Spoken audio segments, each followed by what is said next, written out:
इस देश के लिए एक हृदय होना चाहिए हमारा। We need to carry a heart for this nation. बस ऐसे नहीं कि हाँ जब तक है तब तक ठीक है, उसके बाद हम यहाँ से निकलने को ही देख रहे हैं, सब देख रहे, कोशिश कर रहे हैं। Nothing wrong, nothing wrong. You go where God has called you to be. जहाँ परमेश्वर ने आपको बुलाया है उस देश में आप जाकर उसकी सेवा करें, उसके नाम के लिए खड़े रहें।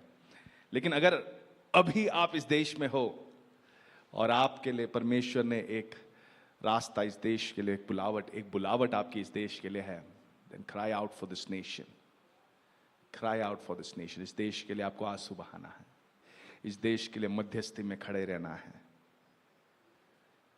मेरी बुलावट इस देश के लिए है। My calling is for this nation.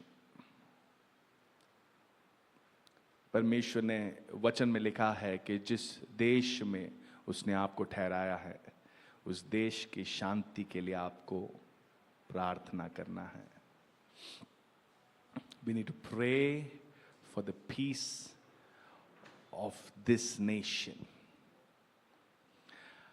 हमारी जो राष्ट्रगीत है, नेशनल एंथम, आप घर जाकर गूगल पे इसका मतलब टाइप करना। हम अक्सर गाते हैं, पता नहीं बचपन से गाते हैं। I don't know how many of us know this truth. आप बचपन से जाके हम ये गीत को गा रहे हैं, स्कूल में हर दिन गाते थे। Go and search the meaning of this song. कोई भी एंथम जो होता है, स्कूल की एंथम हो या कोई भी देश की एंथम हो, वो उस देश की महिमा को गाता है। आपको पता है ना, कि ये देश कितना महान है, ये देश ऐसा है, ये देश वैसा है। लेकिन Indian national anthem, it is a prayer, ये एक प्रार्थना है। और प्रार्थना है उस प्रभु से कि इस देश की नींव रखने वाले आप हो, इस देश को संभालने वाले आप हो। आप घर जाके पढ़ना, you will cry every time I Singh this national anthem. जब भी मैं इस राष्ट्रीय गीत को गाता हूं, मैं रोना शुरू करता हूं, आंसू बहने शुरू करते हैं, क्योंकि मुझे पहचान होती है कि हमारी नींव कैसे बनी है।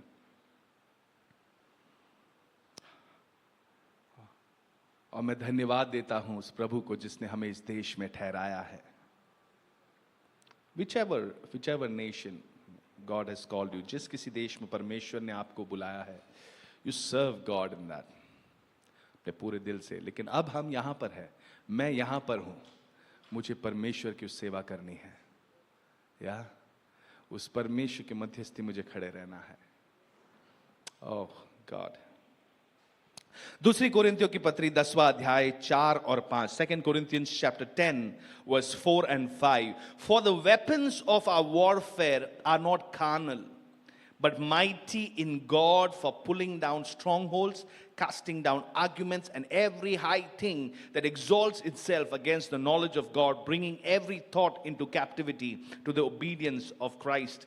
दूसरी कोरिन्थियों की पत्री 10वां अध्याय 4 और 5। क्योंकि हमारी लड़ाई के हथियार शारीरिक नहीं, पर गढ़ों को ढा देने के लिए परमेश्वर के द्वारा सामर्थी है। अगला वचन, सो हम कल्पनाओं को और हर एक ऊंची बात को जो परमेश्वर के पहचान के विरोध में उठती है खंडन करते हैं, और हर एक भावना को कैद करके, क्या करना है, भावनाओं को कैद करके मसीह का आज्ञाकारी बना देते हैं।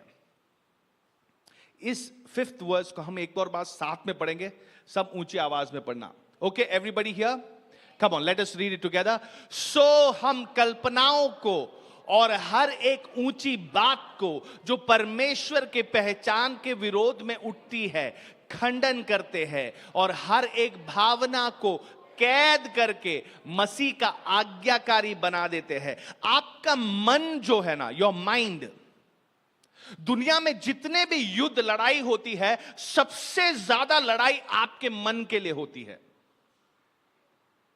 माइंड स्पेस, क्या माइंड स्पेस, आपके मन में जो जगह है उस प्रॉपर्टी के लिए सबसे ज्यादा लड़ाई होती है। आप किसी भी मीडिया पर्सनल को पूछ के देखिए, मीडिया में काम करने वाले किसी को भी पूछ के देख लिए, या एडवर्टाइजमेंट या मार्केटिंग इंडस्ट्री में काम करने वाले किसी भी व्यक्ति को देख लीजिए। आप देखो वो कहेंगे कि ये वाला रंग आपको यूज करना होगा, इससे ज्यादा लोग अट्रैक्ट होंगे। वो कहेंगे ये टाइप का जो फॉन्ट है इसको इस्तेमाल कीजिए, इससे ज्यादा लोग खींचे जाएंगे। वो कहेंगे इस एक्टर को ही इस्तेमाल करना, या इस अभिनेता या इस स्पोर्ट्स पर्सनल को इस्तेमाल करना, ये ज्यादा अट्रैक्ट करेगा। क्योंकि हर एक चीज पर रिसर्च की जा रही है कि कैसे आपके मन का वो जगह है, वो हमको लगता है कि लैंड है ना, जो जो भूमि है, जो जमीन है, उसके लिए लड़ाई हो रही है उसके लिए भी, लेकिन सबसे अधिक लड़ाई आपके मन में जगह पाने के लिए है।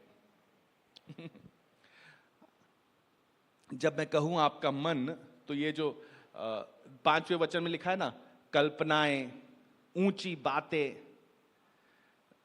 भावना, ये सब आपके मन में आते हैं। ये सब आपका मन है। मन मतलब क्या?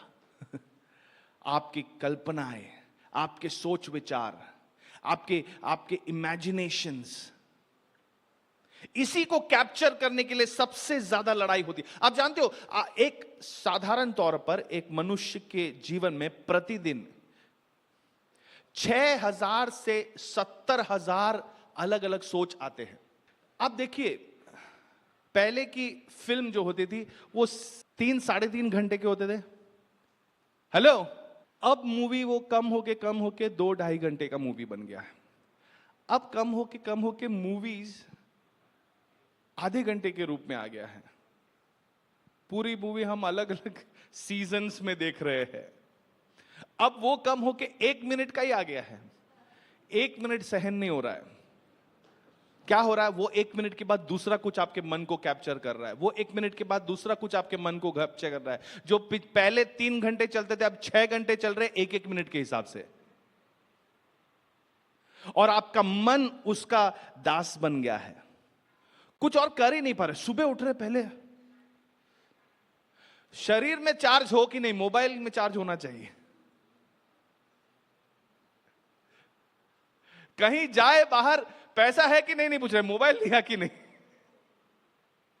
क्योंकि इसने हमारे मन को कैप्चर कर दिया है, भावनाओं को, हमारे मन को, हमारे विचारों को, हमारे कल्पनाओं को कैद कर लिया है।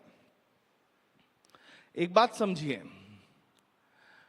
हम पहले महसूस नहीं करते, हम पहले सोचते हैं, फिर किसी चीज को महसूस करते हैं। जरा इस बार इस विषय में सोचना आप। आज जो सबसे अधिक बातचीत होती है वो मेंटल हेल्थ, मानसिक सेहत के बारे में। बहुत से लोग, मैंने न्यूज़ चैनल्स पे मैं देख रहा था, एक छोटी सी बात हुई थी, बस में एक छोटी सी घटना हुई जिसकी वीडियो वायरल हुई। उसके बाद वो व्यक्ति इतना निराश हुआ कि उसने आत्महत्या कर लिया।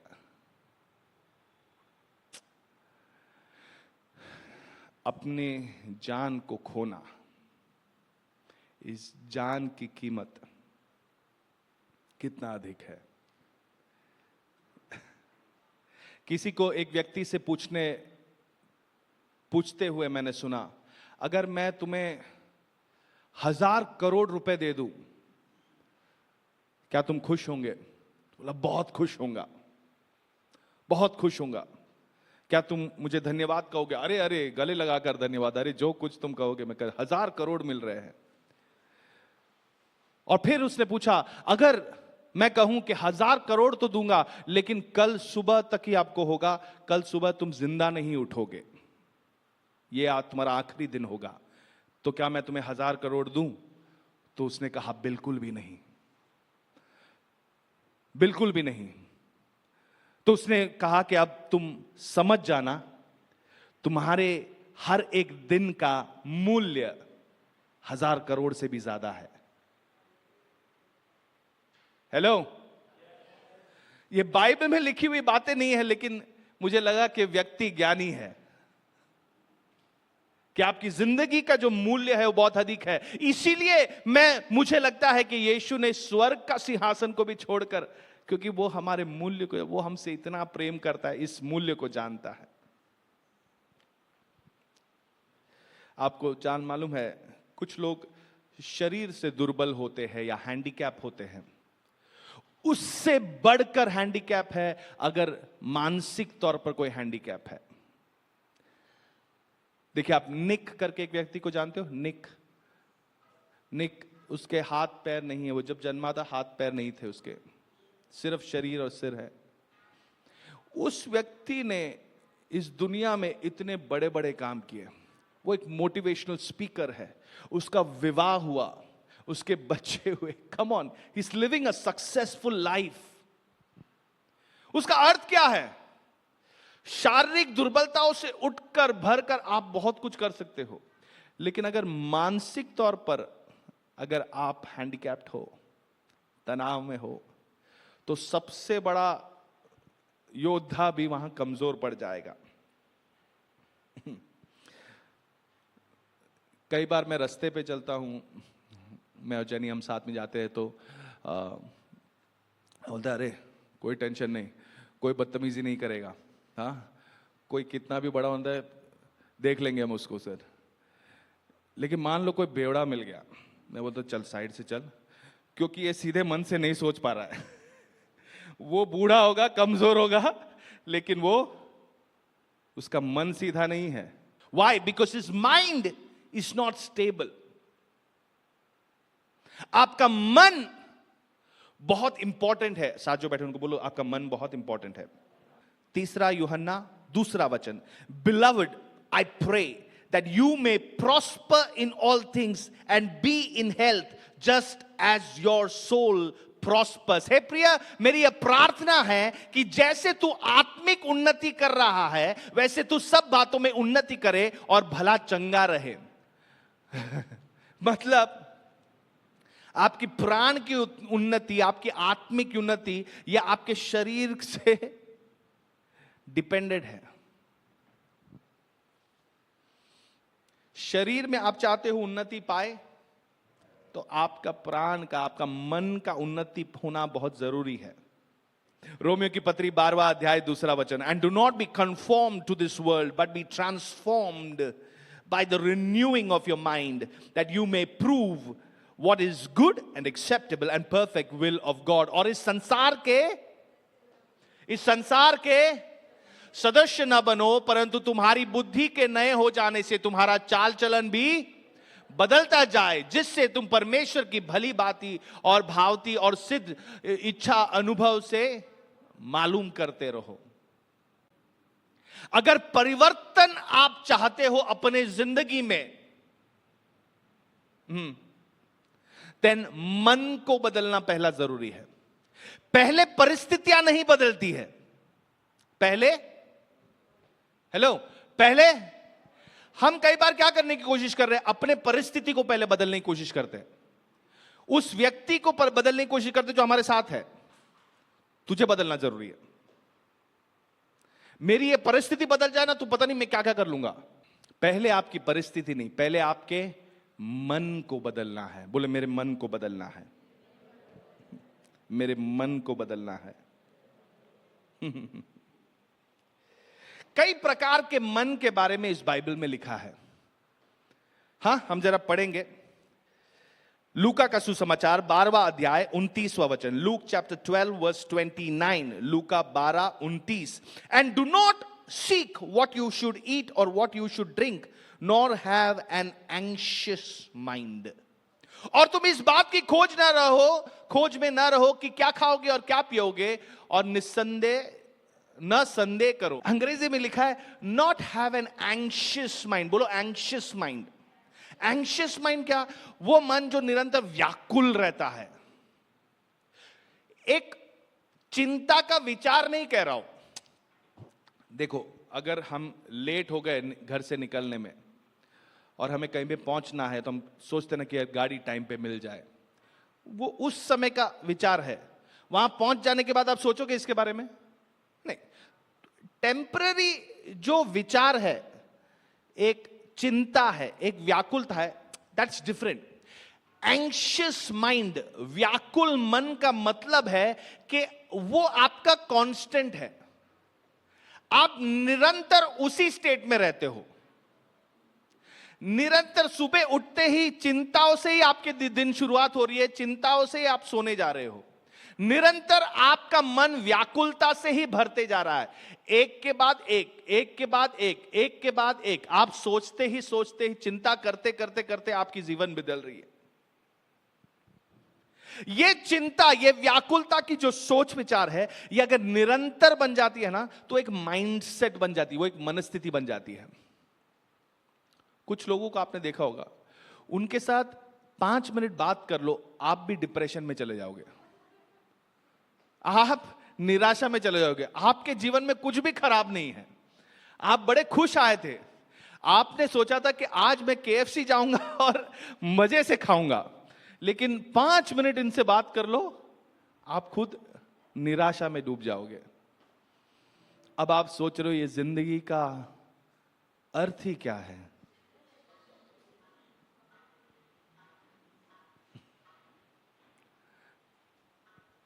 वो एक माइंडसेट है, एक मनस्थिति, एंग्शियस माइंड। देखो, अभी हम सोचेंगे ना कि इसके बारे में क्या सोचना, क्या खाएंगे, क्या पिएंगे, बट देखो क्या मसीह कह रहा है, साधारण सी बात के लिए भी वो सोचते रहेंगे, वो एंग्शियस बनते रहेंगे, वो व्याकुलता से भरते हुए रहेंगे। एंग्शियस माइंड, ये कैसा मन है पता है? मानो एक व्यक्ति रास्ते से जा रहा था और उसका पैर एक केक काट लिया उसने। अब वो चल रहा है, वो जा रहा था KFC। वो एक रेस्टोरेंट में जाता है, रेस्टोरेंट जाके खाने बैठता है, बोलता है इधर ठीक नहीं है रे, क्या साफ नहीं रखते, बास मार रहा है, साफ नहीं रखते लोग बिल्कुल भी। मूड खराब हो जाता है, वहां से निकल जाता है। वो जाता है, ओला बुक करता है, गाड़ी आती है, मस्त चमकती हुई साफ सुथरा गाड़ी, अंदर बैठते बोलते है दिखने में तो साफ था लेकिन दुर्गंध है, रे बाबा गाड़ी साफ नहीं रखता है। वहां से निकलता है, वो घर जाता है, घर जाता है और बोलते है क्या दुर्गंध है, क्या तुम लोग घर वालों सभी पे चिल्ला रहा है, सभी पे चिल्ला रहा है, क्या घर को साफ नहीं रखते, क्या प्रॉब्लम कहां है, दुर्गंध कहां है? तुम साथ लेके चल रहे हो। इसको बोलते हैं एंग्शियस माइंड। परिस्थिति इज नॉट इंपॉर्टेंट, आप कॉन्स्टेंटली आप उसी स्टेट में हो, आप उसी स्टेट में, आप उसी परिस्थिति में चलते जा रहे हो। ये एंग्शियस माइंड, ध्यान रखना। यूहन्ना 16:33, John 16:33, these things I have spoken to you, that in me you may have peace. In the world you may have tribulation, but be of good cheer. I have overcome the world. मैंने ये बातें तुमसे इसलिए कही है कि तुम्हें शांति मिले, तुम्हें मुझ में, बोलो तुम्हें मुझ में, मतलब मसीह में शांति मिले। संसार में तुम्हें, जोर से, संसार में तुम्हें क्लेश होता है, परंतु धाड़स बांधो, मैंने संसार को जीत लिया है। इसमें लिखा है in the world you will have tribulation, मतलब परेशानी हो सकती है, चिंता की विषय हो सकती है इस दुनिया में, लेकिन क्या करने को यीशु ने कहा, बी ऑफ गुड चीयर। बोलो गुड चीयर। गुड चीयर मतलब खुश रहो, तुम धाड़स बांधो, तुम आनंद में रहो। वो निराश होने के लिए नहीं कह रहा है। हो सकता है आपके लाइफ में परेशानी हो, चुनौतियां हो, आपके लाइफ में कोई समस्या आई, तो उसका रिस्पॉन्स, उसकी प्रतिक्रिया इज नॉट बीइंग डिप्रेस्ड। निराश होना इज नॉट द रिस्पॉन्स। क्या है? Be of good cheer. हमारे पास एक आशा है। विश्वासी जीवन में आप समझ लेना, हम आशा के लोग हैं।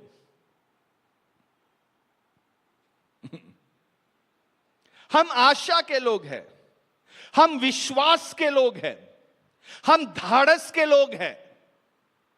हम निराशा की बातें नहीं करते, हम पाप में चलने की बातें नहीं करते, अन्याय में चलने की बातें नहीं करते, किसी को फंसाने की बातें नहीं करते।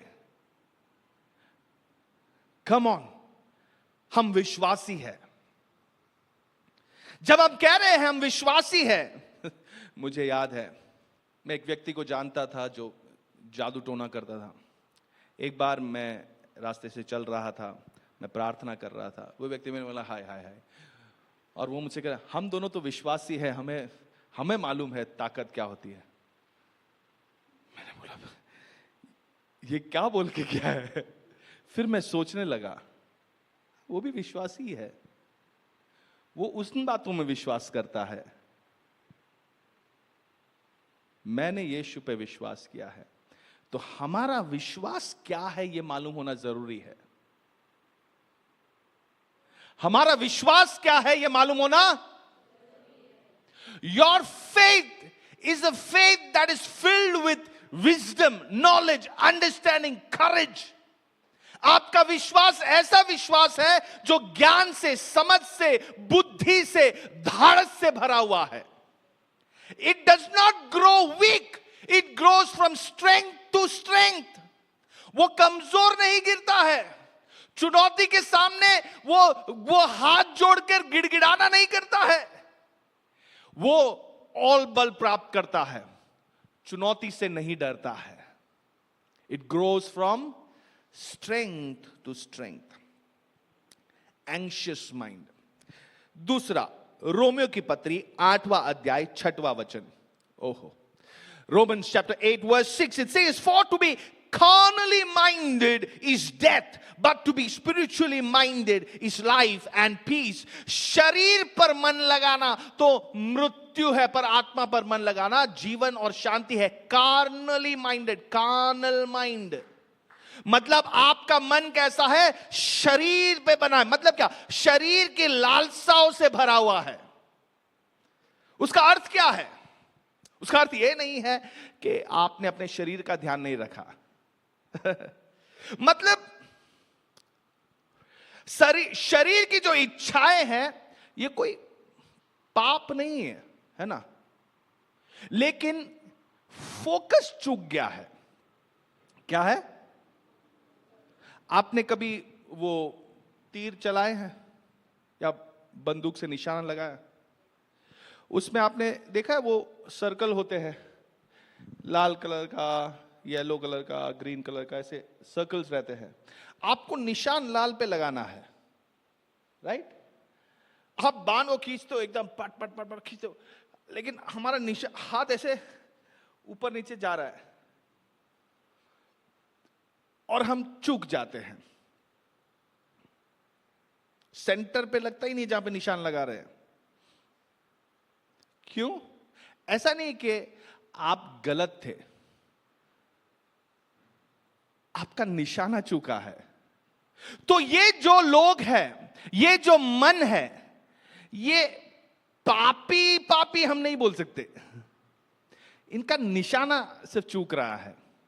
जहां पे इनका निशाना सटीक होना चाहिए वो चूक रहा है। उनको क्या लग रहा है, प्रार्थना करना तो वेस्ट, बाइबल पढ़ना, अरे यार ये तो बूढ़ों के लिए रखा है, हमको क्या करना है। कलीसिया आना, अरे कलीसिया आना तो ये सब धर्म के पीछे भागने वाले लोग हैं। बहुत लोग पूछते, जब मैं कहता हूं संडे को मैं नहीं आऊंगा, संडे सुबह मुझे जाना है कलीसिया, तो मुझे क्या कहते हैं, वो कहते हैं ओह बहुत रिलीजियस हो तुम। मैं रिलीजियस नहीं हूं। मतलब समझ रहे हो, उनको लग रहा है हम जब भेंट और दशमांश भरते हैं, उनको लगता है मूर्खता की बात है, तुम क्या कर रहे हो। Anything written in this word they will think it is foolishness. ये पुरानी बातें हैं, अब दुनिया बदल चुका है। क्या है? कार्नली माइंडेड। बोलो कार्नली माइंडेड। मतलब उनका मन कैसा है, जो शरीर पर मन लगाता है। Okay, let's read another verse, Romans chapter 1 verse 28, रोमियो की पत्री पहला अध्याय 28वां वचन। And even as they did not like to retain God in their knowledge, God gave them over to a debased mind to do those things which are not fitting. और जब उन्होंने परमेश्वर को पहचानना न चाहा, इसलिए परमेश्वर ने भी उन्हें उनके कैसा मन है, निकम्मा मन है। हम जरा इस ये थोड़ा अच्छा अध्याय हम निकाले, रोमियो की पत्री पहला अध्याय, आप उसके 24 से जरा पढ़ेंगे। ओके, मैं ये फास्ट में 24 से लेकर 31 तक मैं पढ़ूंगा। ये मैं फास्ट पढ़ने वाला हूं, अंग्रेजी में पढ़ूंगा, ठीक है? आप सब अपने अपनी भाषा में अपने बाइबल में फॉलो करना, यहां पे स्क्रीन पे आते जाएगा। Okay, just follow the verse. Verse 24 से मैं पढ़ने वाला हूं। रोमियो की पत्री पहला अध्याय 24 से लेकर 31 तक। Therefore God also gave them up to uncleanness in the lusts of their hearts, to dishonor their bodies among themselves, who exchanged the truth of God for the lie, and worshipped and served the creature rather than the Creator, who is blessed forever. Amen. For this reason God gave them up to vile passions, for even their women exchanged the natural use for what is against nature. Likewise, also the men, leaving the natural use of women, burned in their lust for one another, men with men, committing what is shameful, and receiving in themselves the penalty of the error which was due. And even as they did not like to retain God in their knowledge, God gave them over to a debased mind to do those things which are not fitting, being filled with all unrighteousness, sexual immorality, wickedness, covetousness, maliciousness, full of envy, murder, strife, deceit, evil-mindedness. They are whisperers, backbiters, haters of God, violent, proud, boasters, inventors of evil things, disobedient to parents, undiscerning, untrustworthy, unloving, unforgiving, unmerciful. निकम्मा आपको अन बना देगा, अनमर्सीफुल, unloving. निकम्मा मन कैसा है? जो बात सही नहीं है वही आपको सही लगने लगेगा। निकम्मे मन को लगेगा माता पिता की आज्ञाओं को मानना जरूरी नहीं है। डिसोबीडियंट टू पेरेंट्स लिखा था ना। निकम्मे मन को लगेगा दुष्टता के काम जितने दिख रहे इतने काफी नहीं, और नए नए प्रकार हम खोल निकालेंगे। डिबेस्ड माइंड, हमने बात किया anxious mind, carnal mind, and now debased, निकम्मा मन। जब एक व्यक्ति निरंतर परमेश्वर को धुतकार देता है, परमेश्वर की बातों को नकार देता है, तो परमेश्वर उन्हें देखो त्यागेगा नहीं, लेकिन एक स्टेप पीछे हट जाएगा। चलो तुम्हें तुम्हारी हाल पर छोड़ देगा। मैं कई बार परमेश्वर को धन्यवाद देता हूं, प्रभु आपने मुझे अपने हाल पे नहीं छोड़ा, इसके धन्यवाद। अपने मन से अगर मैं चल लेता, ओह। लेकिन यहां पे लिखा है कुछ मन के लोग हैं जो कंटिन्यूस, निरंतर, दे reject God and they reject the advice from God. And so what God does, परमेश्वर क्या करता है? अपने प्रोटेक्शन को अपने दूर कर लेता है, and then they get involved in all these wickedness, debased mind. इस मन से बाहर निकलने के लिए सिंपल बात बताता हूं, प्रार्थना करने से कुछ नहीं होगा। कोई डिलीवरेंस के लिए उन पे हाथ रख के प्रार्थना करेगा, कोई अनॉइंटिंग ऑयल लेके आएगा, अभिषेक का तेल लेके आएगा, उन पे प्रार्थना, कुछ नहीं होगा इससे। अगर निकम्मे मन से किसी को बाहर निकलना है, then what they have to do? They have to repent first. पहला क्या करना है? पश्चाताप करना है। भाई तुम मेरे लिए प्रार्थना करो, मैं अपने निकम्मेपन से बाहर निकलूं, नहीं होगा। पहले पश्चाताप करना है। क्या करना है? से पश्चाताप बोलो, रिपेंटेंस, डिबेस्ड माइंड। अगला मरकुस 5:15, मरकुस 5:15, इसके आखिरी कुछ वचन में लिखा है सिटिंग। ये मरकुस 5वें अध्याय, इसमें वो व्यक्ति है ना जो खंडरों में घूमता रहता था, एक पागल व्यक्ति, उसके बारे में लिखा है 15वें वचन में। देखो क्या लिखा है, और जो हुआ था लोग उसे देखने आए, और अब ये वो छुटकारा पाने के बाद की बात है, ठीक है? यहां पे लिखा है, और जो हुआ था लोग उसे देखने आए और यीशु के पास आकर वे उसको, जिसमें दुष्ट आत्माएं थी, अर्थात जिसमें सेना समाई थी, कपड़े पहने और सोचते बैठते देखकर। इंग्लिश में जरा पढ़िए। Then they came to Jesus and saw the one who had been demon possessed and had the legion sitting and clothed and in his right mind. बोलो right mind, सही मन। सही मन का मतलब क्या? मतलब कोई गलत मन का व्यक्ति भी हो सकता है। दुष्ट आत्मा से जब आप पीड़ित होते हो, you lose your mind. You don't have the right mind.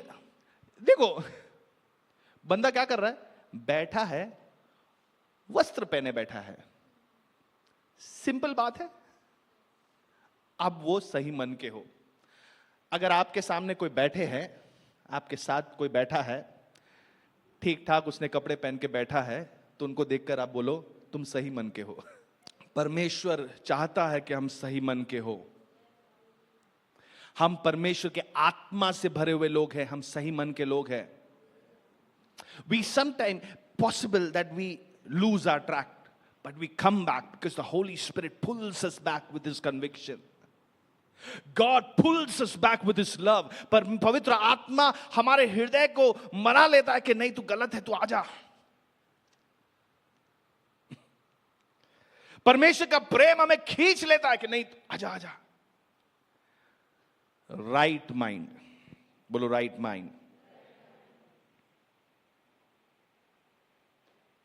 सबसे महत्वपूर्ण काम जो हमें अपने जीवन में चलना है, उसके आत्मा के चलाए हुए चलना है, तब हम राइट माइंड के होंगे।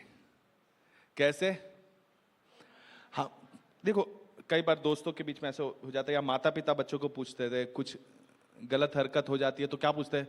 Are you out of your mind? तेरा दिमाग खराब है? क्यों? Right mind. हमें राइट माइंड चाहिए। क्या चाहिए? हाँ, आप अपने सिर पर हाथ रख के प्रार्थना करो, प्रभु मेरा मन सही मन हो। Lord I will have a right mind. Next Titus 1:8, Titus 1:8, but hospitable, a lover of what is good, sober minded, just, holy and self controlled. एक बिशप के लिए, एक अगुवे के लिए कैसा क्वालिटी होना चाहिए? एक लाइट हाउस लीडर या एक अगुवा, एक पास्टर के लिए कैसा क्वालिटी होना चाहिए? उसके बड़ी एक लिस्ट यहां पे ली है। उस लिस्ट में एक बात यहां पे क्या लिया है? पर पहुनाई करने वाला, भलाई का चाहने वाला, संयमी, न्यायी, पवित्र और जितेंद्रिय हो। संयमी जो शब्द है, संयम रखने वाला, क्या लिखा है? Sober minded. Sober minded. Sober किसको बोलते हैं? आप पता है इंग्लिश में जो शब्द है सोबर, मतलब अगर किसी ने नशा कर दिया हो, we don't call him sober, he's not sober. हाँ, इसको देख के हम बोलेंगे he's sober, कोई नशा नहीं किया। सोबर, संयमी है, मतलब किसी नशे ने उसको अपने कंट्रोल में, अपने वश में नहीं किया है। ओके? कई बार शायद आप कहेंगे हाँ ये तो हम है ही नहीं, है ना, हम कोई नशा नहीं कर रहे, हम कोई नशा हम पर हावी नहीं हो रहा है। लेकिन शैतान को कोई द्रव्य की जरूरत नहीं होती है। कई बार कुछ लोगों में उनका गुस्सा वो एक नशे के तौर पर उनके जीवन में होता है, या उनका घमंड एक नशे के तौर पर वो उस घमंड में चलते हैं। या ये छोटा सा इंस्ट्रूमेंट, ये एक नशे के तौर पर, दिन रात कहीं पे जा रहे हो, हम यही कर रहे हैं।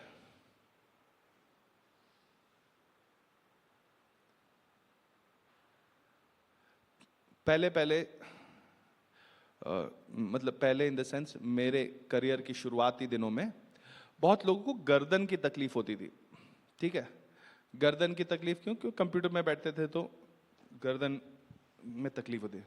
अब लोगों को ऐसे करते करते थंब पे इधर तकलीफ हो रही। ये एक नशा है। अगर ये आप पे हावी हो गया, काम, कुछ लोग काम करने को वो एक नशा है उनके लिए, पूरा उनका उठना बैठना चलना फिरना काम से रिलेटेड है। कुछ लोग को अपने आप को सजाना संवारना ये एक नशे की तरह होता है, नए कपड़े पहनना या नए हेयर कट टाई करना।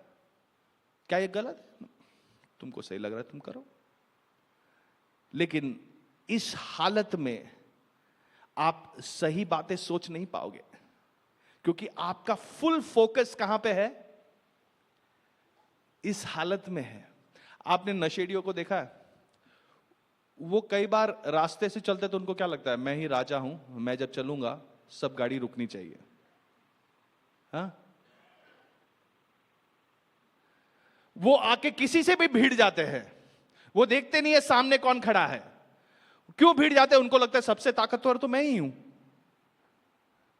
क्योंकि वो नशा उनके जीवन में हावी हो गया है। आज शैतान हमें विभिन्न बातों से शायद हमें नशे में इंटॉक्सिकेट कर रहा है। Sometimes it is the sin that we are living in, जो पाप में हम जी रहे हैं, शायद वो आपके लिए एक नशा बन गया है और आप उससे छुड़ा नहीं पा रहे हो अपने आप को। कुछ साफ सोच नहीं पा रहे हो। आपकी परिस्थिति जो है, कई बार दुख जो है वो एक नशा सा बन जाता है। निराशा जो है वो एक नशा सा बन जाता है। उस स्टेट में जो आप हो, उससे बढ़कर उसके आगे आप कुछ सोच ही नहीं पा रहे हो। निरंतर उसी दुख में रह रहे हो, निरंतर उसी निराशा में रह रहे हो। रिसर्च ऐसा कहता है कि करीब 95% जो काम हम करते हैं वो हमारे सबकॉन्शियस माइंड से वो होता है। मतलब डायरेक्ट हम अभी डिसीजन लेके हम कुछ कर नहीं रहे, वो ऑटोमेटिक रिस्पॉन्सेस चल रहा है। मतलब ये मन को संभालना कितना अधिक उत्तम है, जरूरी है। बाइबल क्या कहता है कि सबसे अधिक अपने इस मन को संभालो। Out of it flows issues of life. You preserve, you guard your heart, for out of it flows issues of life. जिंदगी के हर मूल बातें इसी में से बहती है, तो इसे आपको संभाल कर रखना है। मीडिया हमें इंटॉक्सिकेट कर देता है, but God he wants us to be sober minded. बोलो sober minded. Let us open 2 Timothy 1:7, दूसरा तिमुथियुस पहला अध्याय 7वां वचन। For God has not given us a spirit of fear, but of power and of love and of sound mind. परमेश्वर ने हमें भय की नहीं, पर सामर्थ और प्रेम और संयम की आत्मा, sound mind. Again, not a sound thought. मतलब एक, देखो जो ऐसे पागल जैसे होते, एकदम गुस्से पे कोई कंट्रोल नहीं है, वो भी कभी कभी बहुत अच्छी बातें करते हैं ना, अच्छे विचार एक आध बार उनके दिमाग से भी निकल जाते हैं। So it's not a sound thought. किसके बारे में बात कर रहे हैं? Sound mind. मतलब अगेन वो एक कांस्टेंट है, साउंड माइंड। कुछ विचार आपके जीवन में ऐसे आएंगे जिससे आप अशांत हो जाओगे। कुछ विचार आपके जीवन में ऐसे आ सकते हैं जो इससे आप निराश हो जाओगे या व्याकुलता से भर जाओगे। अगर इस विचार को आपने अपने जीवन में अधिकार पाने का हक दिया, then you no longer have a sound mind. फिर संयम का मन नहीं रहता। क्रोध को कुछ लोग अपने जीवन में रखते हैं, उसका कुछ करते नहीं, रखते हैं, रहने दो इसको, रहने दो। फिर क्या होता है? अचानक से मैंने बेल बजाया, तुमने तुरंत दरवाजा क्यों नहीं खोला, इस पे बूम, इतना बड़ा महायुद्ध। उनको समझ में, खोलने वाले को समझ में नहीं आ रहे ये क्या पागलपन है। लेकिन प्रॉब्लम क्या है? उस विचार को उन्होंने रोक कर, ऐसे संभाल कर, पाल पोस कर बड़ा किया है। अब आके अचानक से बूम। कई बार हमारे हृदय में कुछ बातें किसी की बुरी लग जाती है, हम तभी उसको रिजॉल्व नहीं करेंगे, संभाल कर रखेंगे। फिर एक बात हो जाएगा, दो बात हो गई, तीन बात, ये सब संभाल संभाल एक दिन आके बूम।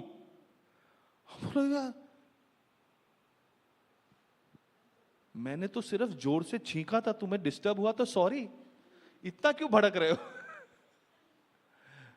मतलब उनके रिएक्शन को, प्रतिक्रिया को देख के हम समझ नहीं पाएंगे कि क्या, क्यों रिएक्ट कर रहे हैं, क्यों। साउंड माइंड, साउंड माइंड चाहिए। नीति वचन 14वां अध्याय 30वां वचन, Proverbs chapter 14 verse 30, a sound heart is life to the body, but envy is rottenness to the bone. शांत मन क्या है? शांत मन, साउंड माइंड, तन का जीवन है, परंतु मन के जलने से हड्डियां भी जल जाती है। कभी आपने सुना है कोई बोलता है मेरे दिल में आग लगी हुई है, जलन हो रही है मुझे। शायद किसी को हम बोलते नहीं है वैसे, लेकिन अंदर हो रहा है। किसी से जलन हो रहा है तो अंदर हो रहा है। यहां पे लिखा है मन के जलने से हड्डियां भी। एनवी इज रॉटन मतलब क्या है? ऐसे कुछ विचार है जिसको अगर आप कंटिन्यू आपके बॉडी में रखे तो आपके अवयव जो है, ऑर्गन्स जो है, वो भी रिस्पॉन्ड करना शुरू करेंगे, वो भी सड़ना शुरू करेंगे, वो भी कमजोर होना शुरू करेंगे। मतलब आपका शरीर भी रिएक्ट करना शुरू करेगा जिस विचार को आप लेकर चल रहे हो। लेकिन क्या कहता है? शांत मन तन का, sound heart, sound mind is life to the body. And खुशखबरी यह है कि परमेश्वर ने हमें भय की आत्मा नहीं दी है। किसकी आत्मा दी है?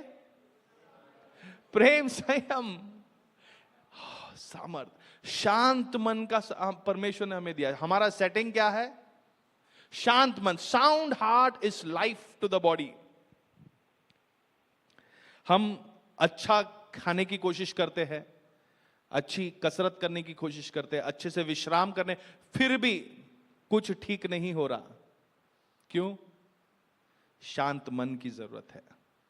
बोलो मुझे शांत मन की जरूरत है। और अपने आप से ही बोलो, खुशखबरी यह है कि परमेश्वर ने मुझे शांत मन दिया है। अपने आप को जरा थपथपाओ, बोलो अरे यीशु जो है वो शांति का राजकुमार है। अपने आप को बोलो, तुमने तो यीशु को अपने जीवन में बुला लिया है। यीशु, अरे यीशु अगर हमारे जीवन में है तो हमारा मन कैसा होगा? हाश। परमेश्वर ने वचन में लिखा है हमारे टेढ़े मेढ़े रास्तों को सीधा कर दिया है, उबड़ खाबड़ रास्तों को एकदम साफ कर दिया है। अब हमारा सब रोड रिलीफ रोड है। हाश। कौन सी तूफान को आने दो, मैं यीशु है ना। ये शांत मन से आगे बढ़ना है। रोमियो की पत्री 8:6, जल्दी खत्म करेंगे। रोमियो की पत्री 8:6, but to the spiritually minded, हमने जो पढ़ा, to be carnally minded is death, but to be spiritually minded is life and peace. शरीर पर मन लगाना तो मृत्यु है, उसके बारे में हमने बात किया, परंतु आत्मा पर मन लगाना जीवन और शांति है। स्पिरिचुअल लाइफ, स्पिरिचुअली माइंडेड मतलब आपका मन कहां पे लगा हुआ है? परमेश्वर की आत्मा पे और आत्मिक कामों पे बना हुआ है। जब आत्मिक कामों पे आपका जीवन बनेगा तो what it says, it is your life will be full of, you will be full of life. जी में जी आ जाएगा। बाइबल में लिखा है ना, लाइफ तो है, जिंदा है, पर इस जिंदा शरीर में जान आ जाएगी। अभी आपके जी में जी आ जाएगा। Life, spiritually minded is life and, बोलो लाइफ एंड पीस। जीवन और शांति है। Yes, spiritually minded. एक और हम खोलेंगे फिलिप्पी की पत्री 2 अध्याय 5वां वचन, फिलिप्पी 2:5। Let this mind be in you which was also in Christ Jesus. अब ये मन आप में भी हो जो मसीह यीशु में था। एक और वचन, let's skip this, go 1 Corinthians 2:16, पहली कोरिंथियों की पत्री 2:16। उसमें सब बातें लिखी और अंत में लिखा है पर हमारे पास मसीह का मन है, क्योंकि प्रभु यीशु का मन, प्रभु का मन किसने जाना है कि उसे सिखलाए, परंतु हम में बोलो, मुझ में मसीह का मन है। ना समझी नहीं है, मसीह का मन है मुझ में। में एक आज्ञाकारी मन है। क्यों? क्योंकि ये मसीह का मन है। हाँ, मुझ में एक ज्ञान से भरा हुआ मन है। क्यों? क्योंकि ये मसीह का मन है। समझदारी का मन है। क्यों? क्योंकि ये मसीह का मन है। You have the mind of Christ, spiritually minded. आपने देखा है मोबाइल में या आपके एप्स में कोई वायरस अटैक कर लेता है तो क्या करता है? खुद से एक एक चीज करना शुरू करता है ना? कोई ऐप को अगर कोई वायरस अटैक कर लेता है तो क्या करता है? वो खुद से अपने आप में ईमेल भेजेगा, अपने आप में फ्रेंड रिक्वेस्ट भेजेगा, अपने आप में वीडियो निकाल के भेजेगा। वायरस, आपके सोच विचार भी कभी कभी ऐसे हो जाते हैं, आपके मन भी कभी ऐसे हो जाते हैं। आप सोचना नहीं चाहते लेकिन वो सोच विचार आपके दिमाग में आते रहेंगे। क्यों? क्योंकि एक वायरस ने अटैक कर लिया है। एक बाहरी चीज जो आपके अंदर एंट्री नहीं था वो आपके एंटर हो चुका है। Then you can't be of a right mind. सारी बातों को हमने बात किया है। ये कुछ बात बोल के मैं अंत करना चाहूंगा। फर्स्ट, अगर आपको एक सही मन चाहिए, सबसे पहले क्या करना है मालूम है? आपको अपने सोच विचारों के प्रति आपको रिस्पॉन्सिबल बनना है। You have to take responsibility of the thoughts that you are nurturing. जो सोच विचार आपके दिमाग में आप रख रहे हो उसकी जिम्मेदारी आपको लेनी है। ऐसे नहीं कि उस वजह से ये हुआ, इसने मुझे दबाव में किया, उसने क्या। No, you take ownership, you take responsibility and you say, okay, these thoughts are coming, I need to deal with this. ये विचार मेरे मन में आ रहे हैं, चाहे वो गुस्से के हो, चाहे वो नफरत के हो, चाहे वो ईर्ष्या के हो, चाहे वो व्यभिचार के हो। जो विचार आपके जीवन में आ रहे हैं वो किसी और पे दोष मत लगाओ, किसी परिस्थिति पे दोष मत लगाओ। आप कहो ठीक है, मुझे मालूम है मैंने इसको पनाह दी है, अब मुझे ये निकालना है। किसी घर को अगर आप रेनोवेट कर रहे हो, एक दिन में तो नहीं होता ना, एक दिन में नहीं होता। हमारे घर में एक बाथरूम हम रेनोवेट कर रहे थे। बाथरूम कितना छोटा सा जगह है, उसको रेनोवेट कर रहे थे। जिसको रेनोवेट करने को दिया उसने बोला बस 4-5 दिन, ज्यादा कुछ हो गया तो 1 हफ्ते में तो हो जाएगा। 1.5-2 महीना लग गया एक बाथरूम को रेनोवेट करने को।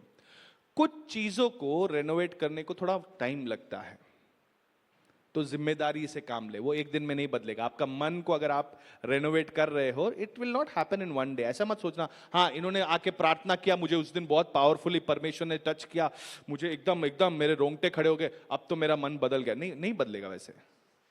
It takes time, give it that time, but take ownership, take responsibility कि ये किसी और की वजह से नहीं, मैं पना दे रहा हूं इन विचारों को, और उसकी जिम्मेदारी आप लो। ये पहला आपका कदम होगा। Second, take care of this brain. Brain जो है ना, हेलो, ब्रेन एक ऑर्गन है, ये एक ऑर्गन है ना, इसको ऑर्गन बोलते ना। ये जो प्ले कर रहे हैं इनको म्यूजिशियन बोलेंगे, करेक्ट ना? तो मतलब ये आपका ब्रेन है। ये ब्रेन अपने आप से नहीं चलेगा, इनको चलाना पड़ेगा। इसके बिना ये काम नहीं करेगा, और अगर ये नहीं है तो ये भी काम नहीं करेगा, करेक्ट ना? आप कल्पना देखो करो, यहां पे कैनेडी आके खड़े हैं, सिर्फ ऐसे हाथ कर रहे हैं हवे में, कुछ हो गया क्या तुझे? नो। सो इस ब्रेन का ध्यान रखना बहुत जरूरी है। इस ब्रेन को आपको रेस्ट देना जरूरी है। इस ब्रेन को आपको अच्छा भोजन देना जरूरी है, हेल्दी खाना जरूरी है, एक्सरसाइज करना जरूरी है। इस ब्रेन के लिए आप विटामिन ले रहे हो, जरूरी है। इसका देखरेख अगर इन्होंने नहीं किया तो क्या होगा? थोड़े टाइम के बाद ये मशीन खराब हो जाएगी, ये ऑर्गन खराब हो जाएगा। फिर ये कितने भी अच्छे म्यूजिशियन हो, इसका कुछ इस्तेमाल नहीं कर पाएंगे। So take care of your brain. इसमें क्या कूड़ा भर रहे हो, यह ध्यान रखना होगा आपको कि इसमें कचरा ना भरे। बहुत कचरा देने वाला यह है, इतना सा काफी है, इसमें से आता जाएगा। और ये अगर भर जाएगा तो ये चोकअप हो जाएगा, फिर ये काम नहीं करेगा। Take care of your brain. आपके जो विचार है वो आप पर हावी ना हो, वो आप पर हावी ना हो। Your thoughts should not take control over your life. आप अपने विचारों को कंट्रोल में रखिए। फिलिप्पी की पत्री 4:8 में लिखा है, finally Brethren, whatever things are true, whatever things are noble, whatever things are just, whatever things are pure, whatever things are lovely, whatever things are of good report, if there is any virtue and if there is anything praiseworthy, meditate on things. निदान है भाइयों, जो जो बातें सत्य है, मेरे साथ पढ़िए, जो जो बातें सत्य है, जो जो बातें आदरणीय है, जो जो बातें उचित है, जो जो बातें पवित्र है, जो जो बातें सुहावनी है और जो जो बातें मन भावनी है, निदान जो तो सद्गुण और प्रशंसा की बातें हैं, उन्हीं पर आपके ब्रेन को, आपके थॉट्स को कैसे संभालना है लिखा है कि अच्छी वाली बातों पर आप अपना समय बिताएं, नॉट ऑन वेनफुल थिंग्स। नीति वचन 23वें अध्याय 7वें वचन में लिखा है, as a man thinketh so is he. जैसा एक मनुष्य सोचता है वो वैसा ही बन जाता है।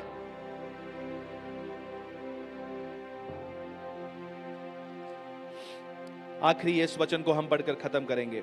दूसरी कोरिन्थियों की पत्री 10:4 और 5, हमने शुरुआत इसी से की थी। दूसरी कोरिन्थियों की पत्री 10:4 और 5, For the weapons of our warfare are not carnal, but mighty in God for pulling down strongholds, casting down arguments and every high thing that exalts itself against the knowledge of God, bringing every thought into captivity to the obedience of Christ. आप अपने मन के विचारों का, भावनाओं का आप उसे अपने कंट्रोल में रखें। अपने मन को परमेश्वर के आत्मा के अधीन लाएं। जो कुछ आप अपने मन में भरोगे वही आपका मन बन जाएगा। ये भय के ये विचारों को, अश्लीलता के विचारों को, व्यभिचार के विचारों को आपको दूर रखना होगा, अन्याय के विचारों को दूर रखना होगा और विश्वास के विचारों को अपने आप से भरना होगा। अगर आपके मन में आया है मेरा मर जाना ही ठीक है, take control of that thought. If you have thought for yourself it was better for me to die, take control of that thought before that thought take control over you. Bring it under subjection. क्या लिखा है? 5वां वचन पढ़ेंगे। सो हम कल्पनाओं को, जोर से एक बार, आखिरी बार हम पढ़ रहे, जोर से पढ़ेंगे। सो हम कल्पनाओं को और हर एक ऊंची बात को जो परमेश्वर की पहचान के विरोध में उठती है खंडन करते हैं और हर एक भावना को कैद करके मसीह का आज्ञाकारी बना देते हैं। ये एक निर्णय होना चाहिए हमारे जीवन का कि हम हर एक विचार को, हर एक कल्पना को, हर एक भावना को मसीह का आज्ञाकारी बनाएंगे।